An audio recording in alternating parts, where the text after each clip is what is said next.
Structure of ATP, ATP के structure की हम लोग बात करेंगे, ठीक है।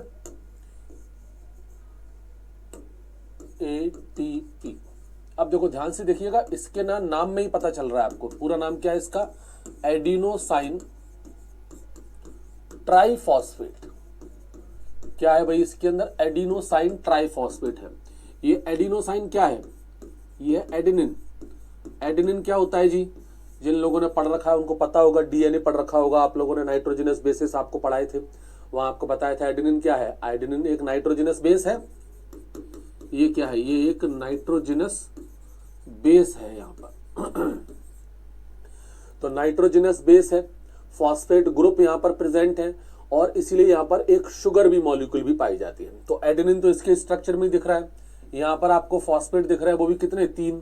तो यहाँ पर आपको फॉस्फेट ग्रुप देखने को मिल जाते हैं। अब 3 फॉस्फेट ग्रुप है तो उसकी चेन पाई जाती है, a chain of 3 phosphate group.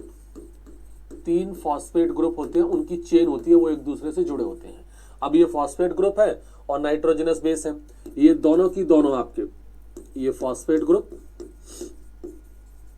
और एडेनिन, ये दोनों ही आपके शुगर मॉलिक्यूल से अटैच्ड होते हैं, attached to the sugar molecule. Sugar के साथ बेसिकली ये दोनों अटैच होते हैं। यानी कि यहां से ये चीज क्लियर हो गई कि एटीपी का जो स्ट्रक्चर है उसमें बेसिकली 3 पार्ट है। एटीपी के अंदर कितने पार्ट होते हैं भाई, 3 पार्ट होते हैं। कौन कौन से हैं वो 3 पार्ट, एक तो है इसमें नाइट्रोजनस बेस, कौन सा है बेस, एडेनिन है, ठीक है। दूसरा है इसके अंदर शुगर, शुगर कौन सी है, वही सेम जो डीएनए के अंदर थी वही शुगर यहाँ पर है, पेंटोस शुगर। और क्या है, चेन ऑफ फॉस्फेट ग्रुप, और फॉस्फेट ग्रुप की यहाँ पर चेन पाई जाती है। तो ये 3 पार्ट होते हैं एटीपी के अंदर। एटीपी का जो स्ट्रक्चर है उसमें ये 3 चीजें हैं, पहला बेस, दूसरा शुगर, और तीसरा है आपका फॉस्फेट ग्रुप की चेन। इन 3 चीजों से मिलकर के बनता है यहाँ पर पूरा एटीपी का स्ट्रक्चर। यहाँ पर आप ध्यान रखिएगा, सब कुछ वही है, ये शुगर वही है पेंटोज वाली, इसको अपन राइबोस शुगर कहते हैं, राइबोस शुगर है पेंटोस शुगर, राइबोस शुगर, जो बेसिकली अपने आरएनए के अंदर, डीएनए के अंदर तो खैर डीऑक्सी राइबोस होती है, ये वाली है ribose sugar, pentose sugar basically इसके अंदर पाए जाते हैं। थोड़ा इसका स्ट्रक्चर देख लेते हैं, फोटो में देख लेते हैं डायरेक्ट, तो आपको इजीली समझ आ जाएगा। कहाँ गया आपका फिजियोलॉजी,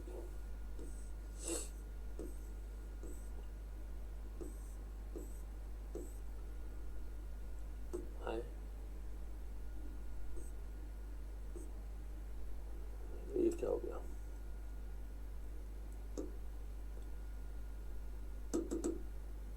अच्छा यहाँ है, चलो कोई नहीं। ये रहा अपना एटीपी का स्ट्रक्चर, ध्यान से देखिएगा, फोटो में आपको सारी चीजें नजर आ जाएंगी। इसका डायग्राम बना लेना आप लोग, ठीक है, ध्यान से बना लेना। अब इसमें आप देख सकते हो, आपको सारी चीजें नजर आ जाएंगी। ये एटीपी का स्ट्रक्चर है। यहाँ आप देखो, ये रहा इसका एडेनिन ग्रुप, ये जो आपको दिख रहा है, ये तो रहा एडेनिन, ठीक। ये जो आपको दिख रहा है यहाँ पर, ये देखो क्लियर आपको नजर आ रहा होगा सर,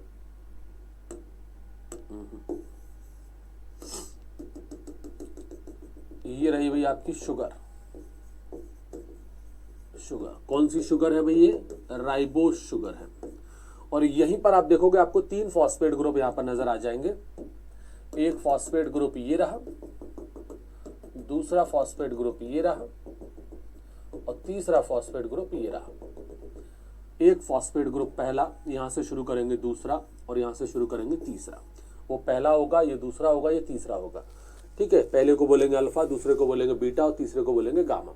ये जो आपको दिख रहा है इसको बोलेंगे अल्फा फॉस्फेट ग्रुप, इसको अल्फा कहा जाएगा। दूसरे वाले को ये लिखा हुआ है पहले से यहाँ पर, मैं और बता देता हूँ, ये बीटा कहते हैं और इसको गामा कहते हैं। इस तरीके का स्ट्रक्चर बेसिकली एटीपी का होता है। तो जब अपन कहते हैं ना कि एटीपी एडीपी में बदल रहा है, जब आप इस बात को कहते हो ना, और जब हम पढ़ते हैं कि सर एटीपी जो है वो एडीपी में कन्वर्ट हो गया, तो ये जब एडीपी में कन्वर्ट होता है तो यहाँ पर हम कहते हैं कि ये कैसा है, ट्राइफॉस्फेट था, और यहाँ पर कैसा है, डाइफॉस्फेट है। मतलब इसने क्या कर दिया, एक फॉस्फेट ग्रुप अपना जो है वो रिलीज कर दिया है, एक फॉस्फेट ग्रुप रिलीज कर दिया। तो वो बेसिकली ये वाला फॉस्फेट ग्रुप, जैसे एक usually most commonly ATP ADP में ही कन्वर्ट होता है। तो जब ये कन्वर्ट होता है तो यहाँ से ये जो फॉस्फेट ग्रुप है ना ये रिलीज हो जाता है, ये वाला यहाँ से रिलीज हो जाएगा। जब ये रिलीज हो जाएगा तो ये रिलीज जब होता है तो बॉन्ड टूटेगा, इनके बीच में जो आपको बॉन्ड नजर आ रहा है ये बॉन्ड यहाँ पर टूटते हैं, और जब ये बॉन्ड यहाँ से टूटते हैं तो ये ढेर सारी एनर्जी को रिलीज करते हैं।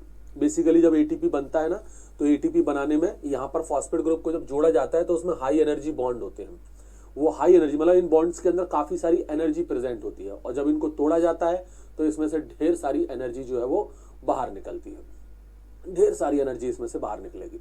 तो अगर एक बॉन्ड टूटेगा तो ये एटीपी एडीपी में कन्वर्ट हो जाएगा। ये टूटने के बाद मान लीजिए ये वाला फॉस्फेट ग्रुप भी टूट रहा है तो एटीपी एएमपी में कन्वर्ट हो जाएगा।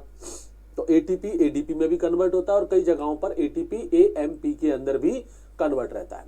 इसके अंदर इतनी सारी एनर्जी कैसे रहती है, देखो एटीपी जो है बेसिकली अगर हम बात करें तो ये नेगेटिवली चार्ज होता है, और नेगेटिवली चार्ज तो होगा क्योंकि फॉस्फेट ग्रुप है, और जिसके जैसे अपन ने बताया था डीएनए भी कैसा होता है, नेगेटिवली चार्ज होता है, एसिडिक नेचर का होता है क्योंकि उसमें फॉस्फेट ग्रुप पाए जाते हैं। एटीपी भी कैसा होता है, नेगेटिवली चार्ज होता है, इसके अंदर भी फॉस्फेट ग्रुप पाए जाते हैं।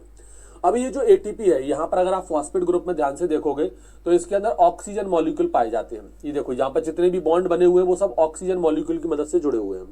ऑक्सीजन मॉलिक्यूल यहाँ पर नेगेटिवली चार्ज होता है, मतलब नेगेटिवली चार्ज ऑक्सीजन एटम होता है एटीपी के अंदर, वो बहुत ज्यादा पास पास में होते हैं, इतने क्लोज होते हैं कि आपस में एक दूसरे से वो रिपल्सन करते हैं। मतलब सीधी सी बात है, ये तो आप जानते हो फिजिक्स का नियम है कि नेगेटिव और पॉजिटिव एक दूसरे की तरफ अट्रैक्ट करते हैं, और पॉजिटिव और नेगेटिव एक मतलब नेगेटिव एक दूसरे को रेपल करेंगे, पॉजिटिव एक दूसरे को रेपल्सन करेंगे, और नेगेटिव पॉजिटिव एक दूसरे की तरफ अट्रैक्ट करते हैं। तो यहाँ पर भाई जो ऑक्सीजन मॉलिक्यूल्स है वो इतने ज्यादा क्लोज होते हैं कि वो एक दूसरे को रिपल्सन करते हैं, लेकिन इनको बॉन्ड के तौर पर इनको बांध के रखा हुआ है। तो इनके अंदर दूर होने की कैपेसिटी इतनी ज्यादा है कि उसमें एनर्जी बहुत सारी होती है। ये मतलब ऐसा मान करके चलो इसको, जैसे